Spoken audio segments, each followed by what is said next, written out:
नमस्कार, मी मनोहर पवार. TV1 मराठीमध्ये सर्वांचं स्वागत. आजच्या व कालच्या झालेल्या दिवसभराच्या संक्षिप्त घडामोडी पाहूया. कोरोनाचा प्रसार रोखण्यासाठी जिल्ह्यात अतिरिक्त निर्बंध लागू करण्यात आलेले आहेत. कोरोना विषाणूचा ओमिक्रॉन प्रकार आता जगभरात गेल्या काही दिवसामध्ये सर्वात वेगाने पसरणारा प्रकार म्हणून समोर आला आहे. गेल्या काही दिवसात राज्यात आधीच 88 ओमिक्रॉनची प्रकरणे नोंदवली गेलेली आहेत. गेल्या आठवड्यात राज्यात कोविड-19ची प्रकरणे वाढू लागलेली आहेत. गेल्या 2 महिन्यात प्रथमच राज्यात दररोज 1000हून अधिक पॉझिटिव्ह केसेसची नोंद होत आहे.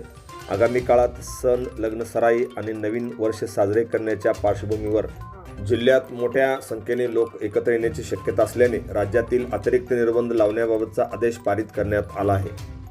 सांगली येथून एक बातमी आहे. आमदारांच्या बंगल्याजवळ आलेल्या संशयिताला कुत्र्याने पळवले. आमदार सुधीर गाडगीळ यांच्या बंगल्याच्या कंपाऊंडवरून आत उडी घेणाऱ्या संशयिताला कुत्र्याने पळवून लावले. संशयितांचा बंगल्याच्या आवारात उडी घेण्याचा उद्देश समजू शकला नाही. शनिवारी दुपारी 2 वाजण्याच्या सुमारास हा प्रकार घडला असून शहर पोलिसात या घटनेची नोंद झाली आहे. कोल्हापूर रस्त्यावरती वाहतुकीची मोठी कोंडी झाली. नव्या रस्त्यासाठी खोदकाईमुळे अडचण निर्माण झालेली आहे. सांगली कोल्हापूर रस्त्यावरील अंकली फाटा परिसरात महामार्गाच्या रस्त्याच्या कामामुळे वाहतुकीची वारंवार कोंडी होत आहे.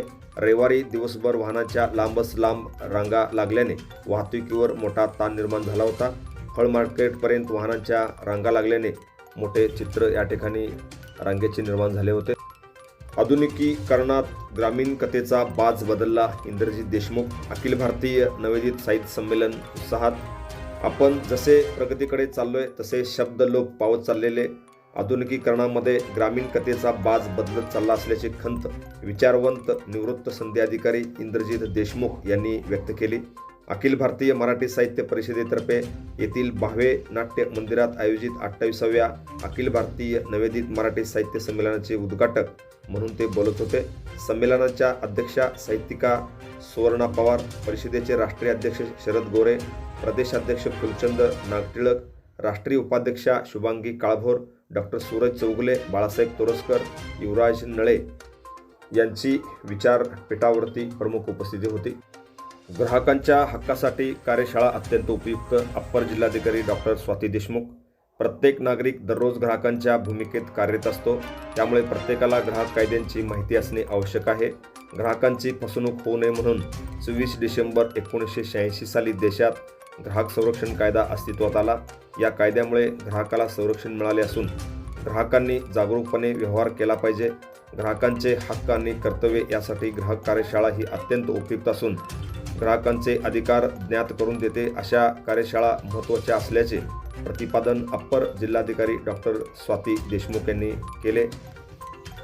यावेळी सांगली जिल्हा ग्राहक तक्रार निवारण आयोगाचे अध्यक्ष मुकुंद दाते, उपजिल्हाधिकारी तथा जिल्हा पुरवठा अधिकारी किरण कुलकर्णी, सहाय्यक जिल्हा पुरवठा अधिकारी शिल्पा ओसवाल, ज्येष्ठ ग्राहक चळवळ कार्यकर्ते वसंत आपटे, ग्राहक तक्रार निवारण आयोगाचे प्रांतपाल प्रसाद बुरांडे, ग्राहक चळवळ कार्यकर्ते प्रणव भोसले, डॉक्टर ज्ञानचंद्र पाटील, दुष्यंत माने, सुरेश भोसले, कृष्णा जंगम, सचिन खराडे, प्रमोद माने यांच्यासह अनेक मान्यवर यावेळी खास करून उपस्थित होते.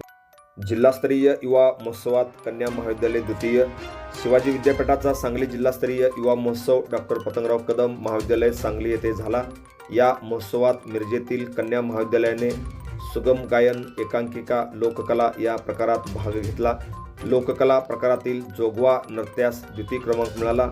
या संघाची निवड मध्यवर्ती युवा महोत्सवासाठी झालेली आहे. रेवती आडळी, कोमल लोंढे, मनस्वी वाघमारे, अंजली सर्वदे, अंकिता दरबारे, नैना कांबळे, पौर्णिमा कांबळे, महिमा बनसोडे, निकिता बसरगे, आरती कोरे या विद्यार्थिनी उत्कृष्ट नृत्यांचे सादरीकरण केले. त्यांच्या या यशाबद्दल संस्थेचे अध्यक्ष विनायक गोखले, नियामक मंडळाचे अध्यक्ष चंद्रशेखर मराठे, सचिव राजू झाडबोके, संस्थेचे पदाधिकारी प्रभारी प्राचार्य डॉक्टर शर्वरी कुलकर्णी यांनी अभिनंदन केले. या यशासाठी युवा महोत्सव विभाग प्रमुख doctor Jaykumar Chandanshive, doctor Manjiri Kulkarni, doctor Shabana Halingali, प्राध्यापक रश्मी फलटणकर, प्राध्यापक रचना शहा, प्राध्यापक कल्याणी कुलकर्णी यांनी विशेष परिश्रम घेतले. बामनोली येथील भाजीपाला व्यावसायिकाची आत्महत्या. मायाकनगर बामनोली येथील भाजीपाला व्यावसायिक सिद्धप्पा शिवाप्पा बेनूर वय वर्षे 65 हे रविवारी पहाटे स्वतःच्या टेम्पोमधील MH10Z8562 मागच्या लोखंडी ग्रिलला दोरीने गळफास लावून आत्महत्या केली. आत्महत्येचे कारण समजू शकले नाही. या घटनेची नोंद कुपवाड पोलिसात झालेली आहे. सांगली येथील सिव्हिल हॉस्पिटलचे प्रश्न सोडविणार भारती पवार. राज्य शासनामार्फत केंद्राकडे प्रस्ताव पाठवण्याच्या सूचना. सांगलीच्या शासकीय रुग्णालयातील गैरसोयी दूर करण्यासाठी केंद्र शासनामार्फत निश्चित मदत केली जाईल. त्यासाठी राज्य सरकारामार्फत केंद्राकडे प्रस्ताव पाठवावा अशी सूचना केंद्रीय आरोग्य राज्यमंत्री भारती पवार यांनी रविवारी येथे केली. सांगलीत भाजपचे आमदार सुधीर गाडगीळ यांच्या संपर्क कार्यालयास त्यांनी भेट दिली. यावेळी पत्रकारांशी सांगलीच्या शासकीय रुग्णालयाचा प्रश्न उपस्थित केल्यानंतर त्या म्हणाल्या, शासकीय रुग्णालय हे सामान्यांचा आधारवड असते.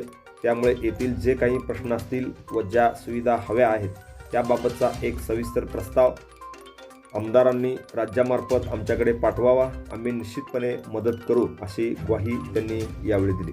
Press the bell icon on the YouTube app and never miss another update.